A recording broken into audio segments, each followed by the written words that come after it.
আপনারা যে যেখান থেকে দেশ রূপান্তরের সঙ্গে যুক্ত রয়েছেন সবাইকে স্বাগত জানাচ্ছি। আমরা আপনাদেরকে দেখানোর চেষ্টা করছি রাজধানীর শাহবাগ এলাকা থেকে সরাসরি যুক্ত হয়ে।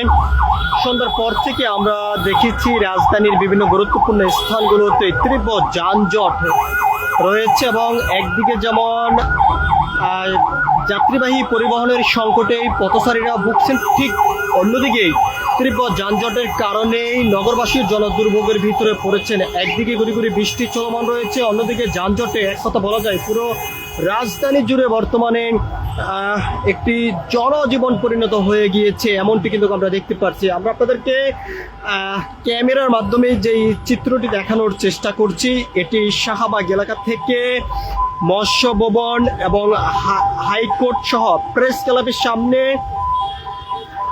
পল্টন মোড় এলাকা এবং 0 পয়েন্ট জুড়ে তীব্র যানজট দীর্ঘ সময় পর্যন্ত রয়েছে। এবং তার পাশাপাশি যদি আমরা আপনাদেরকে আরেকটি বিষয় একটু দেখানোর চেষ্টা করি, অর্থাৎ ঢাকা বিশ্ববিদ্যালয় থেকে আসতে যে সড়কটি রয়েছে টিএসসি এলাকা থেকে শুরু করে শাহবাগ পর্যন্ত তীব্র যানজট এখানে লেগে রয়েছে।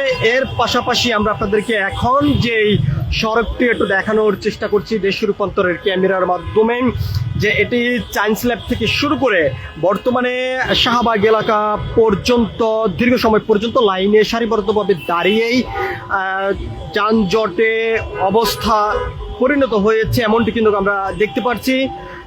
অন্যদিকে যদি আমরা আপনাদেরকে জানিয়ে রাখতে চাই, আমরা বেশ সময় পর্যন্ত লক্ষ্য করেছি যারা সাধারণ পথচারী রয়েছেন এবং অফিস ছুটির শেষে অনেকে এখনো পর্যন্ত গাড়ির জন্য অপেক্ষা করে যাচ্ছেন। গাড়ি না পাওয়ার কারণে অনেকটা চরম জনদুর্ভোগের ভিতরে পড়েছেন, এমনটি কিন্তু আমরা দেখতে পাচ্ছি। একদিকে যেমন গুড়ি গুড়ি বৃষ্টি চলমান রয়েছে, অন্যদিকেই যানজট, সবকিছু মিলিয়ে নগরবাসীদের মধ্যে একটি হতাশা দেখা দিয়েছে।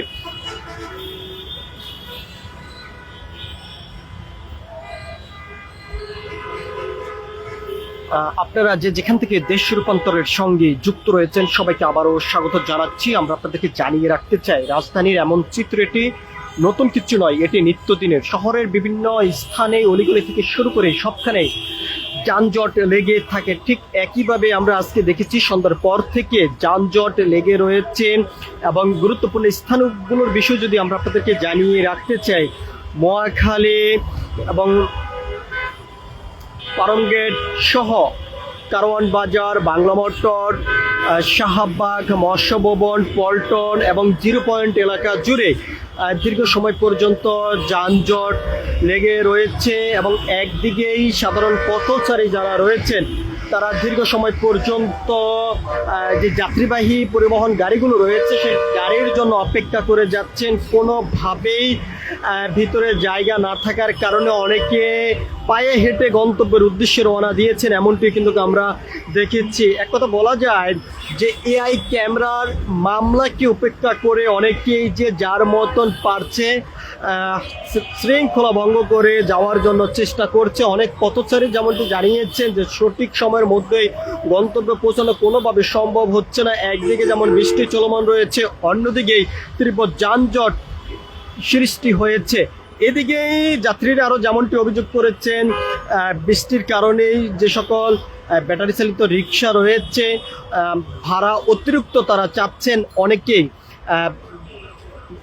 বাস না পেয়ে অতিরিক্ত ভাড়া দিয়ে গন্তব্যের উদ্দেশ্যে যাত্রা শুরু করেছেন এবং দীর্ঘ সময় পর্যন্ত যানজটের ভিতরে তারা পড়ে রয়েছেন, এমনও কিন্তু অনেকে অভিযোগ করেছেন। আমরা আপনাদেরকে একটু সরাসরি দেখানোর চেষ্টা করছি, যত দূর চোখ যাচ্ছে তত দূর এই গাড়ির যানজটের দেখা যাচ্ছে। এক কথা বলা যায় যে আজ রাজধানীর চিত্রটি একটু ভিন্নভাবে দেখা যাচ্ছে। একদিকে যেমন যানজট, অন্যদিকেই গুড়ি গুড়ি বৃষ্টি, সবকিছু মিলিয়েই জন দুর্ভোগের ভিতরে পড়েছে পথচারী, নগরবাসী এবং অফিস ছুটির পরেই বিভিন্ন কর্মকর্তা কর্মচারী সহ অনেকটা জনদুর্ভোগের ভিতরে পড়েছেন তারা, এমনটি কিন্তু জানিয়েছেন। আমরা আপনাদেরকে একটু দেখানোর চেষ্টা করছি। এখানে বেশ সময় পর্যন্ত অনেকেই গাড়ির জন্য অপেক্ষা করছেন এবং গাড়ি না পেয়ে অনেকে হতাশার ভিতরে পড়ে গিয়েছেন, এমনটি কিন্তু আমরা দেখতে পাচ্ছি। অন্যদিকে আমরা আপনাদেরকে আরো একটি বিষয় জানিয়ে রাখতে চাই, গাড়ি না পেয়ে পায়ে হেঁটে গন্তব্যের উদ্দেশ্যে তারা যাত্রা শুরু করেছেন বৃষ্টি উপেক্ষা করে, এমনটি কিন্তু আমরা দেখেছি। কবে কখন এরকম জনদুর্ভোগ থেকেই সাধারণ পথচারী নগরবাসী মুক্তি পাবে সেই প্রশ্নের উত্তর সবসময় পদ্মার আড়ালে থেকে যাচ্ছে। এক কথা বলা যায় যে বিগত সরকারের সময় নগরবাসী যেমনটি প্রত্যাশা করেছিলেন সরকারের কাছে এমন জনদুর্ভোগ থেকে রক্ষা করবে, এবং অন্তর্বর্তীকালীন সরকারের সময় কিন্তু প্রত্যাশা ছিল নগরবাসীর যে তীব্র যে যানজট এবং যে জনদুর্ভোগ, এই সমস্ত জনদুর্ভোগের হাত থেকে নগরবাসী পথচারীদেরকে রক্ষা করা হবে। সর্বশেষ যে নির্বাচিত সরকার এসেছে তার কাছেও কিন্তু তারা প্রত্যাশা করছেন জনদুর্ভোগের হাত থেকে নগরবাসী পথচারীরা রক্ষা পাবে। আসলে কবে এই জনদুর্ভোগ থেকে রক্ষা পাবে সেই প্রশ্নের উত্তর এখনো পর্যন্ত মেলেনি। এক কথা বলা যায় যে আমরা দেখেছি সন্ধ্যার পর থেকে অনেকে দীর্ঘ সময় পর্যন্ত দাঁড়িয়ে অপেক্ষা করেছেন এবং গাড়ি না পাওয়ার কারণেই পায়ে হেঁটে গন্তব্যে তারা যাত্রা শুরু করেছেন। একদিকে যেমন ঘুরে ঘুরে বৃষ্টি চলমান রয়েছে, অন্যদিকে এই তীব্র যানজটের কারণে পথচারী নগরবাসী জনদুর্ভোগের ভিতরে পড়েছে। সবকিছু মিলিয়ে এই ছিল এখনকার মতন আমার কাছে সর্বশেষ। পরবর্তী আপডেট পেতে সবাই দেশ রূপান্তরের সঙ্গেই থাকুন। ধন্যবাদ সবাইকে।